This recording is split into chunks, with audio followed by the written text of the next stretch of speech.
Hey everybody, this is James from All Outdoors, and today we'll be having a look at my new Smith and Wesson 686 Plus 3-inch and 357 Magnum. We're going to warm up with some 38 special loads. We have some targets at 7 yards. Let's see if I can make a clean sweep of them all.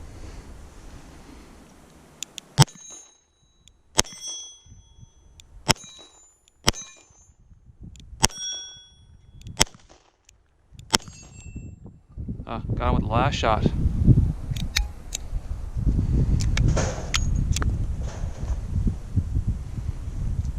Give it 7 more.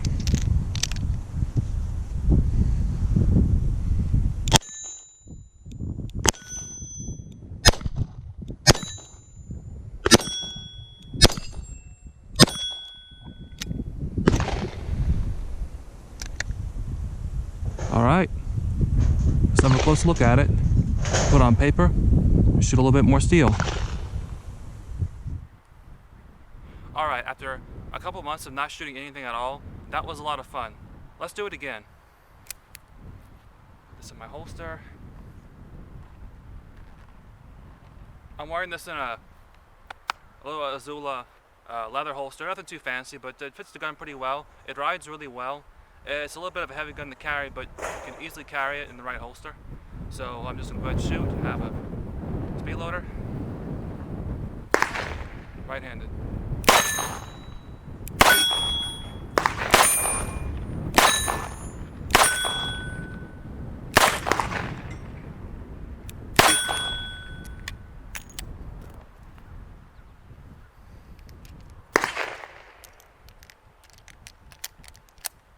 Get a little sticky.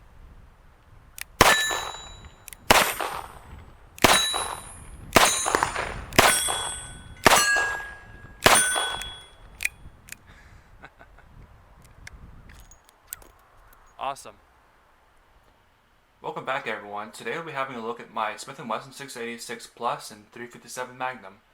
Now the 686 has been around for a long time, since the early 1980s, as a beefier version of the 38 caliber K-frames that were very common in police use. The K-frame of course was having some issues with constant diets of Magnum ammunition, so they had to beef up the frame size a little bit. And they ended up with a gun like this one, the L frame, which is a little bit bigger. It's a little bit taller, and the forcing cone is a bit thicker on the inside there. But more or less, it is very close to the K-frame size. It takes K-frame grips. This is a round butt design, and it's coming with some Goodyears here. I'm going to have to replace these, but they have a good tactile grip. Feels really good in the hand. But otherwise, this is a 7-shot model. The original 686 was a 6-shot. But this is the Plus model. I don't think they made the standard 686 anymore. But this is a 7-shot. It's been around for quite a while. And this one's coming with a 3-inch fully underlugged barrel. And you have your adjustable sights. Of course, this is a traditional all stainless steel double action revolver. This particular gun weighs about 2 pounds 6 ounces, if I believe my scale right. And it is a little bit chunky in the hand, but it actually feels very good when you're actually shooting it. That weight definitely helps with the Magnum recoil.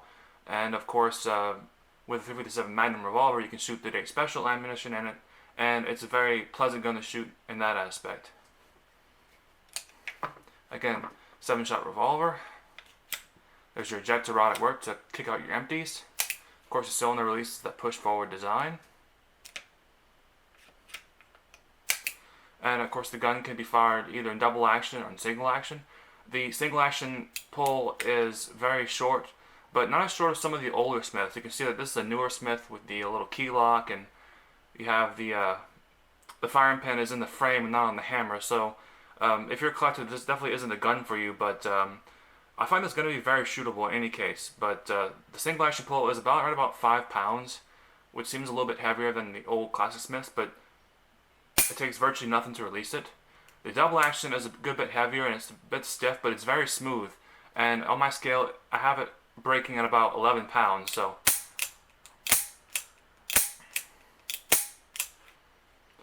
overall, it's a pretty shootable little package. And I like the 3-inch model in particular because you have a full-length ejector rod. The Smith and Wesson 686 Plus also comes with a 2.5-inch version, but the ejector rod is shorter. Unfortunately, that means that you can't always kick out your empty cases when the gun's been fired, but this is a full-length projectile, and they'll punch out like these 38 special loads with no problem at all. And the Magnums, they don't hang up at all either. Well, alright guys, we have a target at 10 yards away. I'm going to go ahead and load up our 686 Plus. I have run out of 38 special, so we'll be running all Magnums. Let's go ahead and just shoot a paper target, see how well it groups. And we'll try a single action.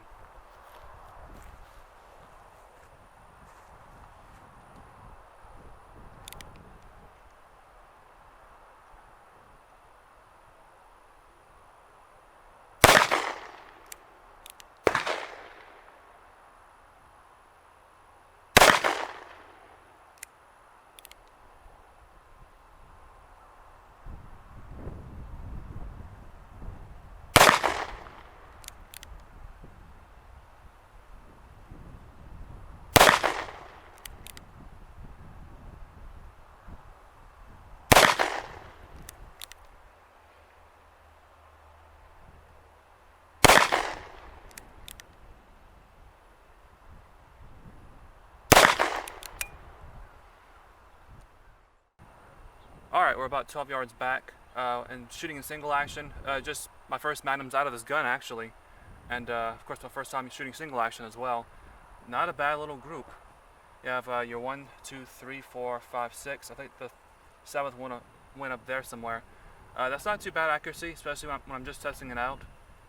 We'll see how this holds up over time. Alright, we have our 686 Plus loaded back up with 357 Magnum ammunition. We took a step back to about 30 yards just to avoid blowback with these Magnums. For the recoil management, 38 Special feels like nothing out of this revolver. When shooting Magnums, there's a little bit of a pop on your hand, but you're easy to get back on the target, especially with these high-vis sights, even with the 3-inch barrel. It shoots like a full-size revolver, but it carries like a smaller one, so I think the guys who really like a 3-inch barrel on a compact round-butt revolver like this one, I think they know what they're talking about. I really like this little revolver. Worthwhile the investment. Now it is stainless steel, so it is heavier, but that's going to mitigate the recoil, and hopefully I can demonstrate that if I can shoot straight. See if I can shoot these guys double action. Oh. I'm sorry, I'm not like Buffalo. I can't shoot naturally. While this should not be taken as a definitive review, I am definitely liking my 686, although it is my first range session with it. I really like to go through several range sessions and a couple hundred rounds before I get a gun out for review for you guys and gals, but I did burn about 200 rounds of 357 Magnum and 38 Special ammunition for this trip, and in this gun I wanted something that could double for both home defense and a carry gun, especially in an outdoor setting like hunting, hiking, etc. And I thought the 3-inch model was about the perfect compromise between compactness and shootability. Even with those Magnum loads, there is a lot of concussion, but you feel it on your face and not your hand. And while these newer Smiths may not be as smooth as the older ones, with a bit of practice, it is a very easy gun to shoot well, especially given that you can choose between light 38 Special loads and hotter Magnum loads, so you have some flexibility there. It is an easy platform to learn on, and you might complain a little bit about the capacity, 7 rounds, but it is a few more than your standard stub-nosed revolver, which will only hold about 5 rounds, maybe 6. And it is pretty comparable to some single-stack autoloaders, but for a little extra power, I'm sticking with the Magnum. But anyway, let me know what you guys think. Don't forget to like, share, and subscribe, and see you next time.